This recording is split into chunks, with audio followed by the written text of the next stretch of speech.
Hi and welcome. It's the 30th of September 2014. There's a few video clips I want to show you, one being to do with the blood moons and the tetra. Some of you might not know all the details about that, but I just want to clear up, I just want to address one simple point with that, because it would have been very closely matched to the numbers on the block, that being the 2014 and the 8 and the 16, but there was a slight discrepancy in the 16. If it had been a 15, then I would have said yes, but it wasn't. So there's that. The other thing I want to talk to you about is what David Cameron has recently made an address on with regards to terrorists now being those that talk about 9/11. And he's saying that, oh yes, they may not be harmful, they might not be the ones that are causing the atrocities, but they are certainly instigators, because they are stirring up these people that are likely to cause trouble. Incredible, isn't it? Well, let's get into it anyhow, guys. Let's start with this first video on the blood moons. Now let's focus on this point and let's not miss this. All three of these tetrads were on Jewish feast days, and in close proximity to their dates, major Jewish events occurred.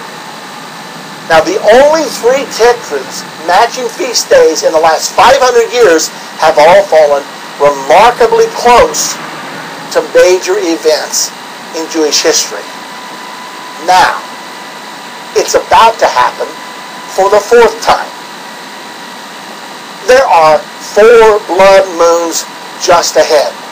According to NASA, they will occur on April the 15th, 2014, October 8th, 2014, April 4th, 2015, and September 28th, 2015.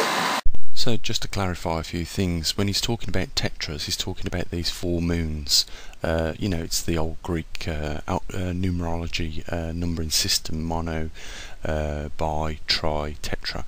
So 4 moons is a tetra, and what he's talking about here specifically is that these tetra moons, or tetra blood moons, that fall on Jewish holidays in history, when this has happened, events on a grand scale have happened, and not just to the Jews, but other things as well. I'm not going to go into all the details on this, but why do we get a blood moon in the first place? Well, it's because the Earth is eclipsing the sun, and the Earth is eclipsing the moon.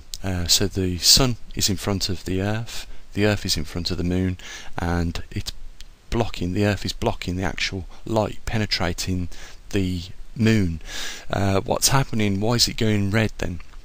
It's because, like a rainbow, as the sun's light passes through either side of the Earth, it splits down the spectrum of light, and the infrared spectrum, visible part of spectrum of light, is the bit that is focused like a prism on the moon, and that's why it goes red.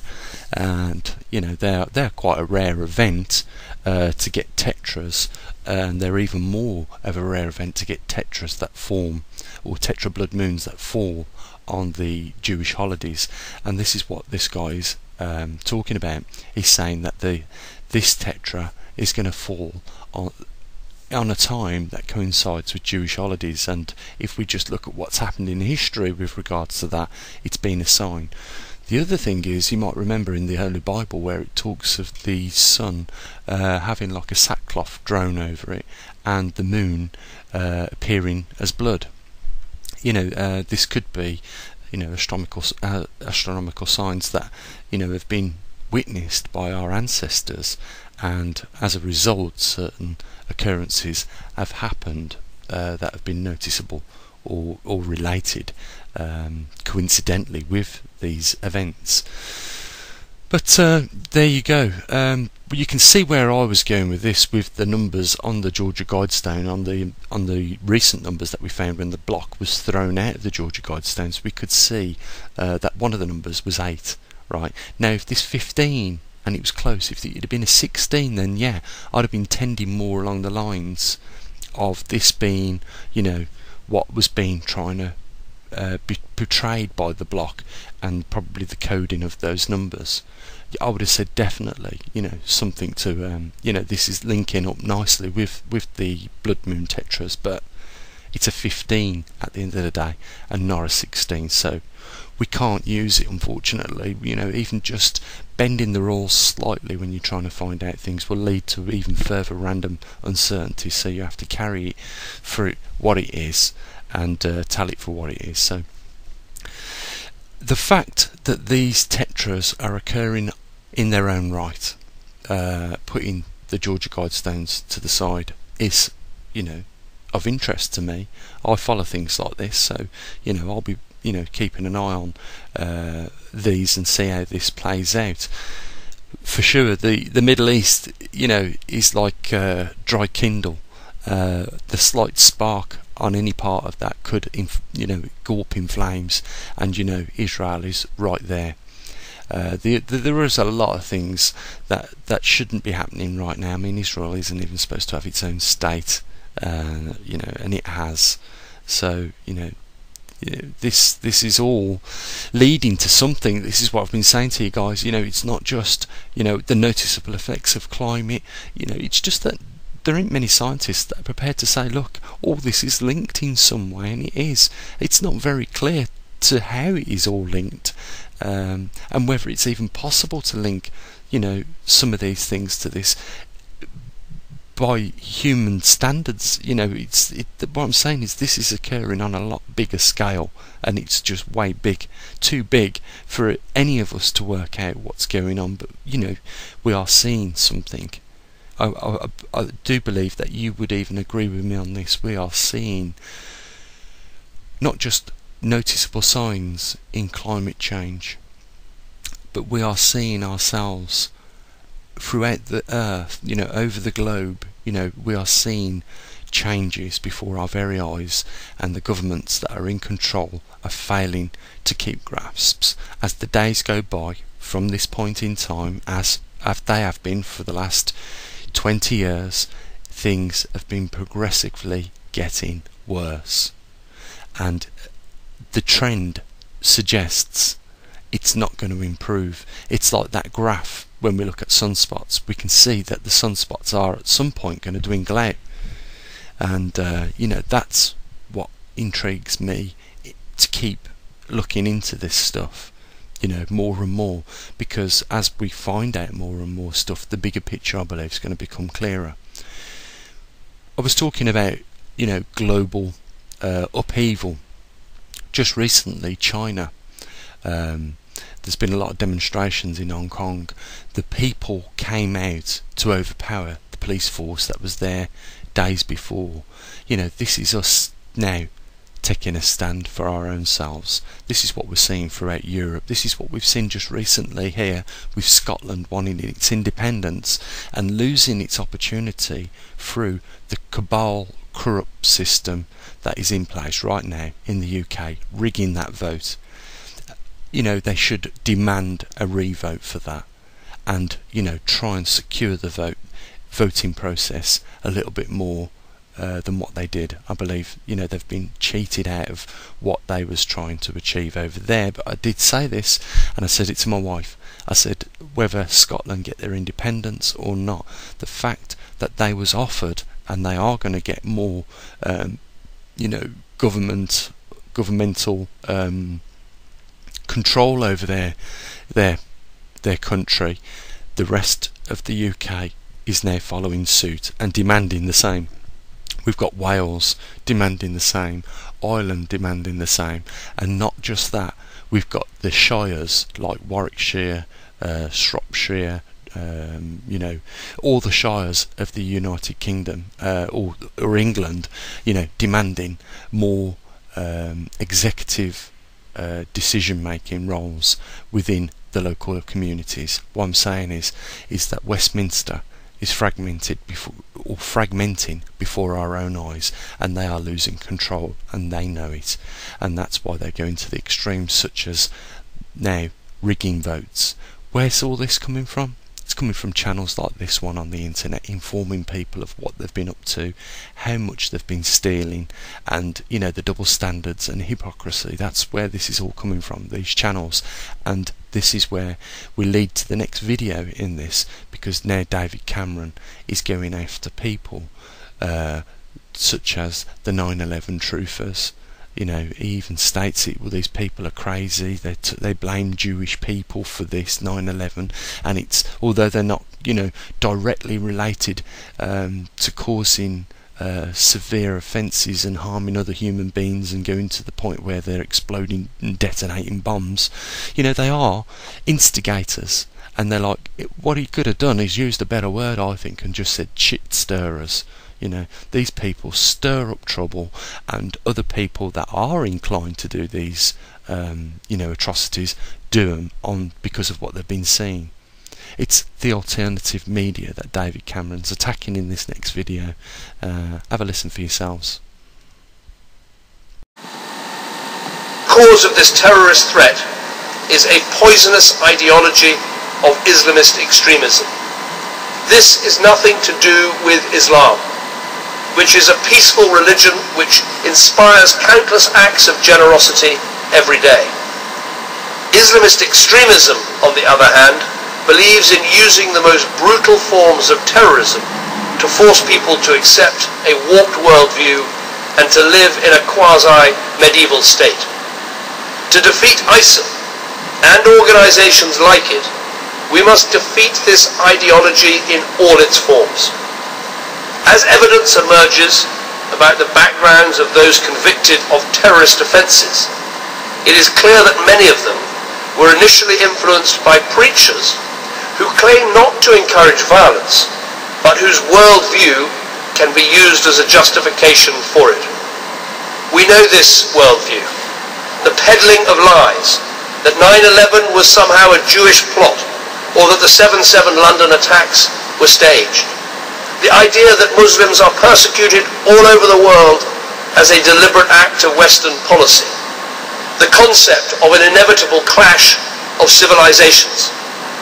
We must be clear, to defeat the ideology of extremism, we need to deal with all forms of extremism, not just violent extremism. For governments, there are some obvious ways we can do this. We must ban preachers of hate from coming to our countries. We must prescribe organizations that incite terrorism against people at home and abroad. We must work together to take down illegal online material like the recent videos of ISIL murdering hostages. And we must stop the so-called non-violent extremists from inciting hatred and intolerance in our schools, our universities, and yes, even our prisons. Of course, some will argue that this is not compatible with free speech and intellectual inquiry. But I ask you, would we sit back and allow right-wing extremists, Nazis or Ku Klux Klansmen to recruit on our university campuses? No. So we shouldn't stand by and just allow any form of non-violent extremism. We need to argue that prophecies of a global war of religion, pitting Muslims against the rest of the world, these things are nonsense. We need Muslims and their governments around the world to reclaim their religion from these sick terrorists, as so many are doing and quite rightly doing today. We all need help, and to help them with programs that channel young people away from these poisonous ideologues.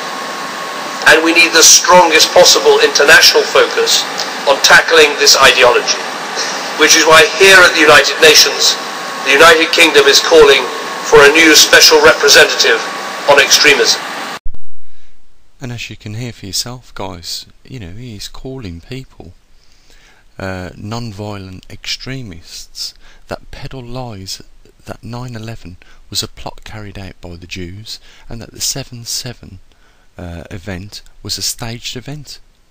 Well, I'm not a liar, and neither is anyone else that talk about 9/11 in the manner in which we do. We find it very coincidental when two towers free fall at the same rate as there would, as though there was no resistance underneath them. There's been plenty of expert,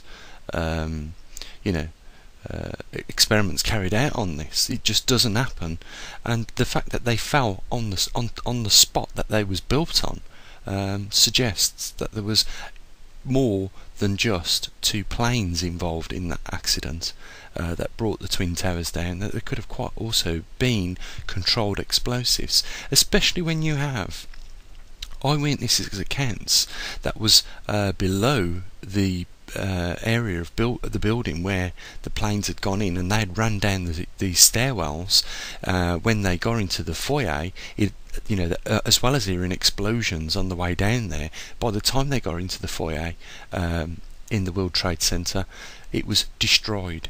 It was like a bomb had gone off in there, and very likely had. And there's also the BBC reporting on World Trade Center 20 minutes before, was it or so, before it actually fell down. We've also seen, the chief fire crews pushing people away, telling them that they're going to pull the building, that the building's not safe. We've seen this. And not only that, David Cameron, what we're talking about when you say 7/7 is a staged event, right? Well, we know that the Jews have been involved in what we classify, you probably call them stage events, but we classify them as false flag events. We know that Israel have been involved in such events. To name one, right, would be the Liberty communication ship that was attacked by Israel in a plot to make it look like Turkey was the perpetrators of this attack. Not only did the Israelis attack this ship, but they also attacked those sailors that was in life rafts as the ship was sinking, was making their way from the sinking ship, wounded in the life rafts. And what happened? An Israeli ship pulled up alongside it and opened fire on those sailors in the life raft. That's the sort of thing that we as truthers, or as you classify us now as non-violent extremists or stirrers of trouble, right? That's what we question, as well as a lot of other things. Now, you talk about Nazis and Ku Klux Klan men, right? But you are the one attacking Middle Eastern countries repetitively. I put it to you that you are a racist and that you do not like these Middle Eastern people whatsoever. And again, time and time again, you go out there and bomb them. You slap of hypocrisy, you New World leaders. It's clear as daylight, and that's why there's so much unrest in the world, is because we see what you're doing. You're trying to hold on to your lifestyle and your wealth, and so long as that is not affected, you don't give a damn about anything else, but you're abusing your position because you are supposed to be a public servant and serve your country, not serve CEOs and bankers as you are doing, and even your predecessors before you. I mean, let's look at Tony Blair, your predecessor, the Prime Minister of the Labour Party. He's killed more people than Alexander the Great and not spent one night in jail. Over 1 million people have died as a result of Tony Blair agreeing with the United States and other NATO countries to go into Iraq in the first place, on the pretext that there was weapons of mass destruction. There was no weapons of mass destruction found, but there was over 1 million people killed in that incident. Now, why is there no justice there? Why is Tony Blair walking around the streets a mass murderer, a psychopath, someone that should have said no when he should have said no but didn't? He said yes, and as a result killed millions of people. That's what we don't like. We see straight through your lies. You call us liars. You look at your cabinet. Half of your cabinet, right, are claiming, right, off the taxpayer, benefits such as for the private schools of their children. One incident, George Osborne over £10,000 worth of claims for education for his children. He's claiming for a house which he's not living in and renting it out, you know, for £2,000 a week, £8,000 a month. You know, this is the sort of thing we see you lot doing. This is the sort of thing we don't like, and it's why your country at the moment is fragmenting, because it is out in the open. And the reason why it's out in the open is because it's channels like this that see what you do and call it as we see it, and you don't like it, and now you want to classify us as non-violent extremists, separatists, terrorists.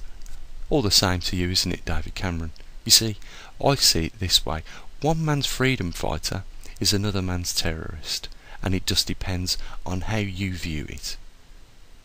You're only after one thing, otherwise you would not be spending £980,000 on a Tomahawk missile bombing deserts, right? You're only after one thing, and that is the securing of CEO contracts within Iraq and Syria. It's came out in the open. Even your generals of your armies don't like you guys, and they know what you're up to, because you're the ones, right, that are making lists up of countries 10 years prior to going in to attack these countries up, and they're leaking them. These generals don't like what you're up to. It's all about money and wealth. You're like a pig at a trough, and you know what? The world is running out of patience with people like you, and you can go calling whoever you want, whatever name you want, right? But the truth will be what the people will judge you on, right? It will be the fruits of your works, and David Cameron, Barack Obama, and all you other psychopaths out there that are supposed to be running your country for the country's interests, but not really doing that. You're running it for the CEO interests and the bankers' interests and the pigs at the trough's interests, will come unstuck. And I believe that will be in the not too distant future. You know, we are sick and tired of the misery you are causing in the world, and not just in your own country. David Cameron, you should resign, because you are rubbish at your job. And at that, guys, I'm going to end the video here, and I hope you've enjoyed the little rant at the end. But you know, we're not liars. We're not non-violent extremists. We're not peddling lies. We're peddling the truth. You know, we're trying to get more people to see it, and you know, we should be supported a lot more than what we are, because I do believe, you know, we are worth our, you know, weight in gold, to use an expression. Guys, if you want to support this channel, there's a link down below. Not many people do support this channel. I've had probably 3 people make a donation this month to this channel, and I think it's worth more than that, and I'm pretty sure you know, you guys out there do. I want to say thank you to Matt, who left a contribution on the PayPal account yesterday, and on saying that, I'll say what I usually do, guys. You know, be safe. Keep your eyes open to what's going on in the world. There is a trend, and the trend is not showing any signs of deviation. And on saying that, bye for now.